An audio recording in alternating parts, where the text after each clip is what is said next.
جاهز؟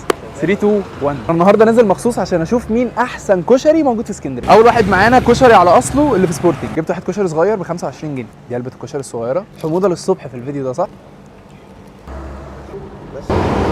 شطه حاميه قوي. هو الكشري حلو بس احنا بنقارن. تاني واحد وصايه واصغر علبه عنده ب 20 جنيه.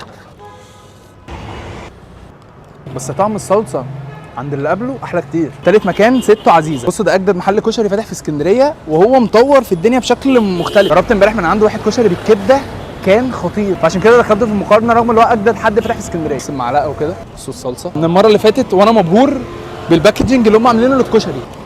وبيطلع معاه شويه بصل. ايه ده؟